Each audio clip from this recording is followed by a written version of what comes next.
गया, लंबा निकल गया। गाय बहुत ही ऐसे मानो कामधेनु थी, दूध बहुत अधिक देती थी, और जब दूध ज़्यादा देती थी तो उसको खाने को भी ज़्यादा चाहिए, तो खाने की लालसा में भी ज़्यादा रहती, तो चुगती चुगती लंबी निकल गई और ऐसी जगह पहुंच गई गाय कि जहाँ बड़ी हरी हरी अच्छी घास थी जंगल में, वन में, और चरती चरती चरती चरती भूल गई, झुंड से बहुत दूर निकल गई गायों से। दिन छिप गया और गाय ग्वारिया और गायों को लेकर के आ गया।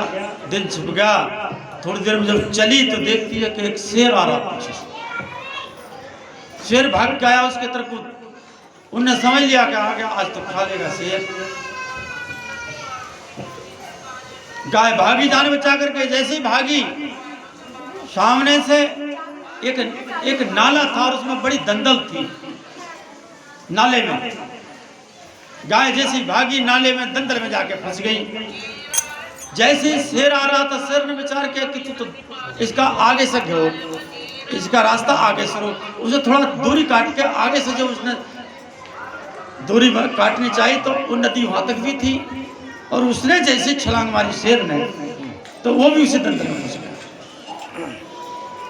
पार उससे भी नहीं हुई। अब इनके अंतर में 10 मीटर 20 मीटर का अंतर हो गया गाय के और शेर के बीच। अब गाय, जब गाय से नहीं निकला जा रहा तो गाय इधर को देख रही, शेर को देखा तो शेर भी फंसा पड़ा, और शेर से डर खत्म हो गया गाय को। वो भी जोर लगा रहा, वो भी जोर लगा के थक गए। अब उनके पेट टिक गए दंदल पर, जोर नहीं लग रहा।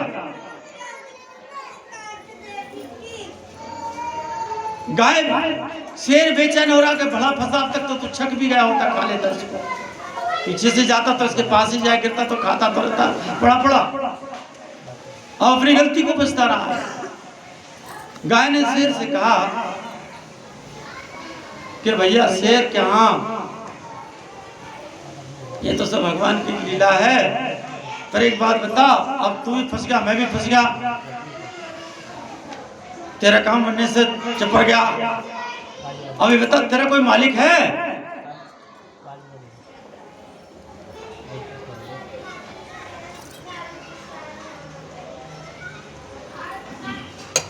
शेर बोला, वाह, हमारा भी कोई मालिक होगा क्या?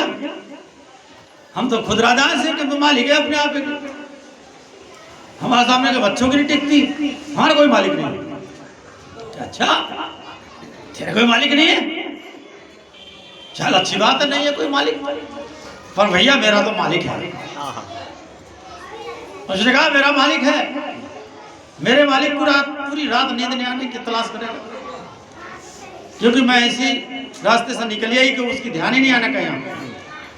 और देख, रात बीतने के बाद सवेरे वो मेरे पास आ जाएगा ढूंढता हुआ, और मुझे ले जाएगा निकाल के यहाँ से। जब तेरा कोई मालिक नहीं है ना, तुझे कोई नहीं आने वाला निकाल, और तू इसी में ऐसे ही यहीं फंस के मर जाएगा, तू भूखा तड़प तड़प के मरेगा। वही हुआ। सुबह को उसका मालिक 2-4 जनों के साथ आया, देखा गाय फंसी पड़ी है, लेकिन शेर भी दिख रहा है, लेकिन वो डर नहीं पा रहे हैं, क्योंकि वो भी उसी कंडीशन में फंसा पड़ा शेर। गए लकड़ियां ली, कड़ियां लेकर के गाय को उन्होंने 4, 5, 6, 7 जने जो भी गए थे, उन्होंने गाय को निकाल लिया, और गाय को लेकर चले तो गाय ने उसकी तरफ को देखा, गर्दन हिलाई कि मैं जो तुझसे कह रही हूँ उस बात का ध्यान करिए, कोई ना कोई मालिक होना चाहिए। बहुत सुंदर, क्या बात, मालिक ढूंढ लो, सबने कहा वो निकाल लेगा। भाव सागर में जो हम बह रहे हैं, अरे तुम लोगों ने मालिक केवल सबका एक है, हमने बसों पे भी लिखा देखा, सबका मालिक एक देखा ले, मालिक देखा भाई, तुम लोगों ने देखा, सबका मालिक है, पूरी दुनिया का मालिक है। उसी मालिक से संबंध जोड़ दो, काम बनाएगा। और उस मालिक की जानकारी देने के लिए गुरु है, वो हमको रास्ता बता देगा निकलने का दंदल में से। और जो सिंह बन रहे हैं ना, खां हमें क्या जरूरत पड़ रही है, तो शेर की तरह फंसे रह जाएंगे। मालिक तलाश का, और जो सबका मालिक वो एक है, उसी की शरण में आ जाए। कहीं कहीं हम लोगों ने कई कई मालिक तलाश कर रखे हैं। पूरे पूरे देवालय भरे पड़े, अंगीठी के अंगीठी भरे पड़े हैं, बहुत बहुत मालिक हैं। एक मालिक को पकड़ो। सुमरन को नानका जल थल रहे हो समाय, दूजे का क्या सुमरना जो होती ही मर जाए। एक है इंग्लिश में लिखा है गॉड इज वन, ईश्वर एक है। सर्व धर्मान परित्याजम मामेकम शरणम व्रज, ये बात कही है भगवान कृष्ण ने। सारे धर्मों का परित्याग कर दे, एक मेरी शरण हो जा। अयम ताम सर्व पापे भ्यो मोक्षयति, मैं तुझे सारे पापों से मुक्त कर दूंगा। भगवान ने वचन दिया। लेकिन ये कही है कि सब नाना प्रकार की जो वृत्तियां सब तरफ से मन को हटा करके केवल एक मेरी शरण हो जा। निराकार निर्विकार अजर अविनाशी घटघटवासी सच्चिदानंद स्वरूप वासुदेव, गीता में स्पष्ट कर, उसकी तलाश कर, काम बन जाए। सब तरफ से मन हटाकर एक को भजे तो काम बने। मोह ममता की जंजीर से आपा छुटाए तो काम बने। सब काम छोड़कर भगवान को धाए तो काम बने। जमाने के आगे रोने की बजाय उस परमात्मा के आगे ही रो तो काम। हाँ, बहुत सुंदर।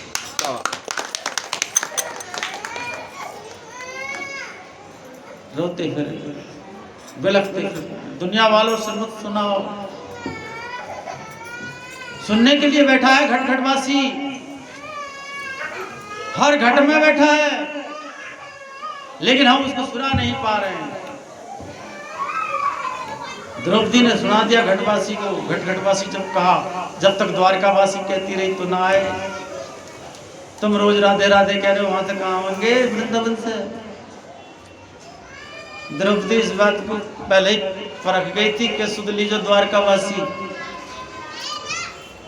बहुत दूर है, सुनाई देर से पहुंची, आए ना जब तक तो कष्ट उठाती रही द्रौपदी। और जब उसी द्रौपदी ने कहा कि सुध लीजो घटघटवासी, तुरंत कल्याण हो गया। घट में है सूझे नहीं लानत ऐसे जिंद, अरे तुलसी या संसार को भयो मोतिया बिंद। वस्तु कहीं ढूंढे कहीं, किस विध आवे हाथ। वस्तु तो तब मिले जब भेदी होवे साथ। भेदी कौन है? समय का गुरु है। भेदी को ढूंढ नहीं रहे हो, अपना आप ढूंढे फिर अपनी मर्जी से। कभी कहीं चले जाते हो, कभी कहीं चले जाते हो, कभी वहां जाते हो, कभी वहां जाते हो, नाना दर। किसी ने कहा दुनिया में दर दे के बहुत से, पर तेरे दर सा कोई नहीं। एक दर है वो परमात्मा का, उसे कहीं उसका उसके सब तरफ को मुंह है, उस दरवाजे उस दर के एक तरफ को नहीं है। सर्वव्यापक है, अखंड है, अजन्मा है, अनंत है, अपार है। जहां तक तुम्हारी मन बुद्धि वाणी नहीं जाती, वहां से भी पर है। इसलिए उस परमात्मा को अपने अंतर्मुखी होकर के खोजो, तो भगवान हम पर अपनी कृपा बरसाएंगे। है आरती में भगवान ने संकेत भी कर दिया, तुम हो एक अगोचर सबके प्राण। प्राणपति कह दिया वो, प्राणनाथ भी है परमात्मा। पतंग का पता लगाने के लिए तुम्हें डोरी से चलना पड़ेगा, डोरी से। ऐसे तुम कूद के नहीं पकड़ सकते पतंग को जाकर, किसी में ताकत नहीं है। ऐसे ही आकाश में पतंग उड़ रही है उसको छू लो, लेकिन पतंग को अगर तुम पकड़ना चाहते हो आकाशवाणी को तो डोरी खींचते चले आओ, धीरे धीरे डोरी के सहारे आप पतंग पकड़ लोगे। ऐसे परमात्मा को अगर तुम जानना चाहते हो, उसके पास नजदीक जाना चाहते हो तो प्राण के साथ जाइए, बाहर नहीं है। वो तो घटमय है, अपने अंतर है, अंतर्मुखी होकर दे, प्राण के साथ में चाहिए। तुम हो एक अगोचर सबके प्राणपति, किस विध मिलूं दया में तुमको मैं कुमति। दोनों बातें कहती हैं, अगोचर हो सबके प्राणपति हो, लेकिन मेरी मति ठीक नहीं है, मैं तो भटक रहा हूं बाहर जहां तहां। कुमति, किस विध मिलूं दया में तुमको मैं कुमति। मेरी मति ठीक करो प्रभु, साध संगत प्रदान करो। अग्नि न सुथा राजमान विश्वान देव भवानी विद्वान युद्धस समझौ रण में विष्टांति न मुक्ति विधे। हे सर्वशक्तिमान परमेश्वर, जिससे आप संपूर्ण विद्या रखते हैं, कृपा करके विज्ञान व राज्य आदि ऐश्वर्य की प्राप्ति के लिए अच्छे धार्मिक महापुरुषों की संगत प्रदान कराइए। अपनी कृपा हेतु धार्मिक महापुरुषों की संगत प्रदान कराइए। बोलो काम बना। इसलिए आज का कार्यक्रम अब यही संपन्न होता है। शेष कल 2 बजे